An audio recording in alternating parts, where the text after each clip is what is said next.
Hey guys, welcome back. Today we're taking a look at this pretty awesome light from Falcon. This is a very big ring light, around 1/2 meter in width and height. That's around 19.5 inches. I love the results that I get with large ring lights. Here is a 5D Mark III. It is a big, heavy metal camera. It's about 1.5 kilograms with a lens like this, so it is heavy even without something like this. You have the option to move the camera left and right. It is very easy to connect. Just line that up and spin the little screw. They've put this sort of softish material on top here. It still doesn't grip that well. However, in real use, I didn't find that it moved out of position too much. If this was a problem, you could maybe add a little piece of rubber under here. And then separately under here, you have a connection for a tripod. So I've just got a little quick release plate right there holding that. And that allows you to easily move between handheld and tripod, which is great. And then you also have the adjustment to move the camera up and down within this. So you can sort of perfectly position your camera. And one of the things I don't like is that you do have to disassemble this to fit it into its own case. There is a little part here which can get lost when you unscrew this. It's not a big issue, you know, it's going to take you an extra minute or two to set it up. And it will still work if you lose the little part. Using this handheld gets heavy real quick. You're going to want to keep this close to your body, and when you're not actually taking a photo, you're going to want to maybe bring it down closer so it's sort of maybe leaning against your stomach or something, just to sort of hold that weight until you need to bring it up again.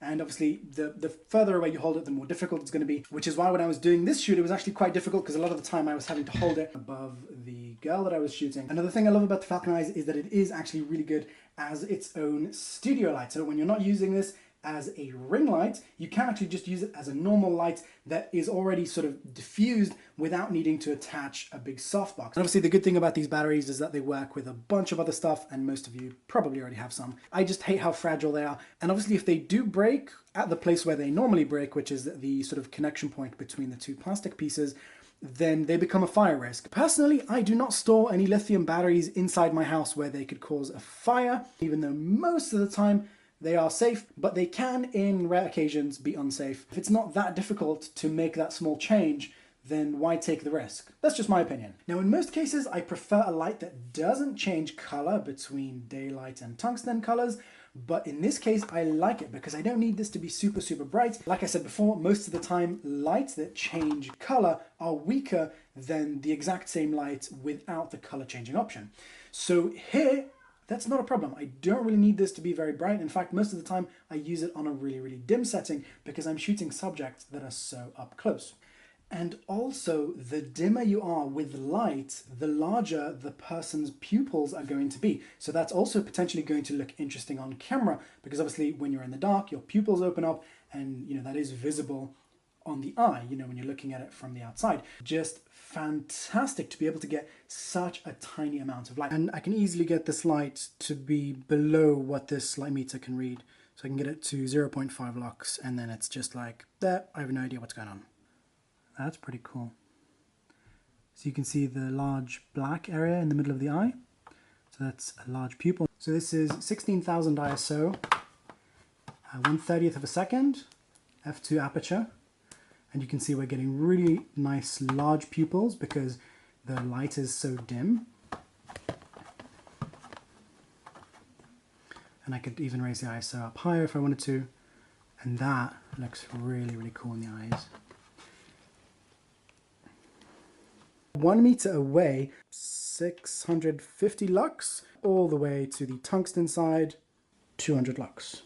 So this sort of fabric thing is quite flimsy in comparison. It can sort of move out of position on your camera. I cut the bigger hole here. It's not really intended to hold a video light like this. It's intended for a flash. However, it is much less to carry and much less to hold while you're filming. And because it's a ring light and you're shooting things fairly up close, it can easily be powered with a good little torch. And you can actually get torches like this with high CRI, so it's not necessarily going to give you a bad color quality if you go with a little pocket torch, because carrying something like this is pretty easy if you've got a car, which I don't. So as much as I love this, it's just not quite as practical. So here that's with my little Olight torch powering that. And I love how quickly this can just fold up into a little ball and just throw this in the bag. I'm going to change this to manual focus. And focus it. Cutie. Look at me, cutie.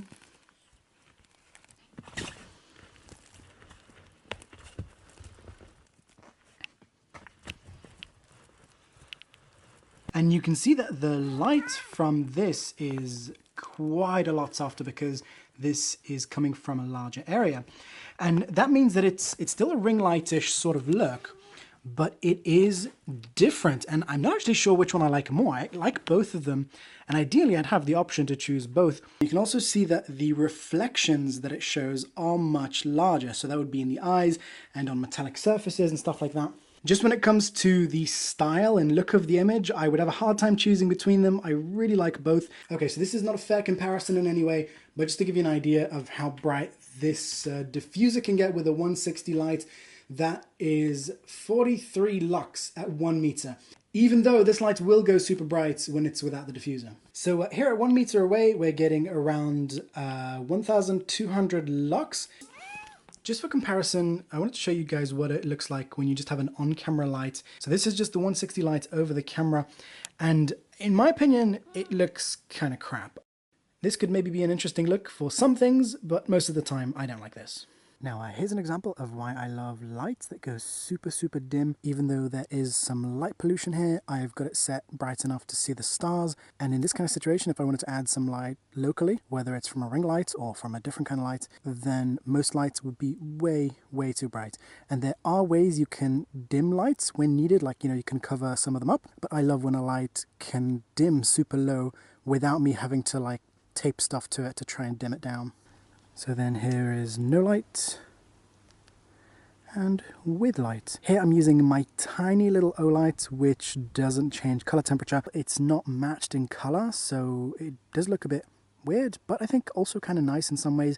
But I would definitely like the option to mix colors here. And I have to do a shout out for this ultralight ThermoBall Jacket. I can fit my Sony a7S with a 28mm lens into its pocket, and I've got the camera on a camera strap, and then the camera fits in there beautifully, and then it doesn't swing around. It is warm, it is cruelty free, there's no down or anything like that in there. This thing was worth every penny. This is not sponsored or anything. I don't do sponsored stuff unless I really clearly tell you guys it's sponsored, which I think I've done once with that LG commercial thing. I love how with a good tripod this can become just sort of a floating ring light in whatever position you want.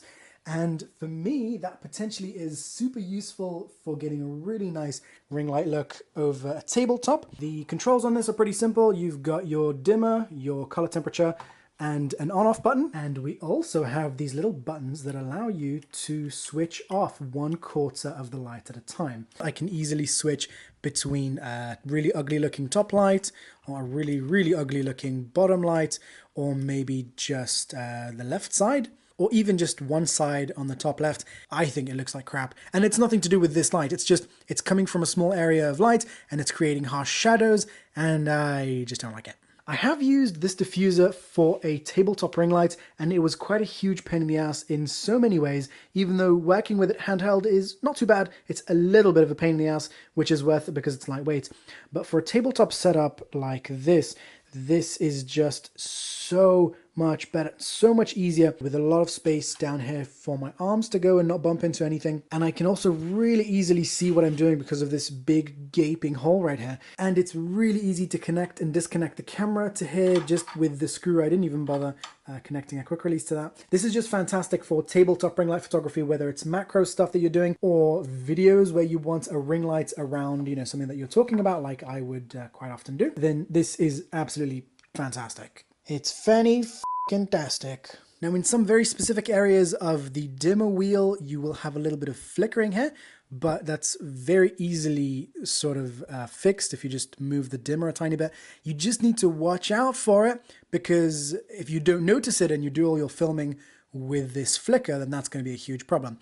However, I know when stuff is flickering, so for me, it's not a huge problem, just something to keep an eye on. It's actually visible in your eyes as well. It's not just in the camera. With the ring light, things just look shiny and I don't know, it's just this really lovely mix of shadows and highlights, and it's just beautiful, I think. And of course, the distance of your subject to your light makes a big difference to what that subject looks like.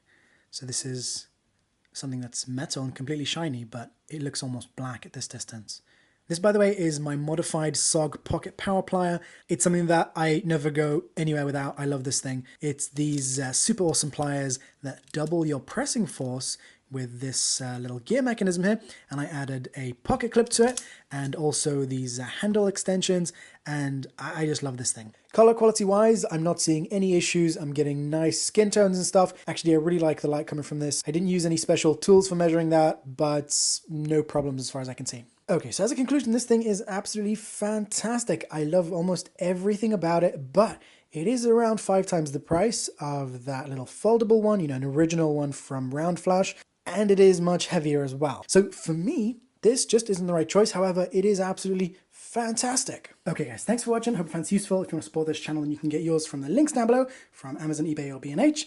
Don't forget to subscribe, and I'll see you guys in the next video. Bye. It's fantastic.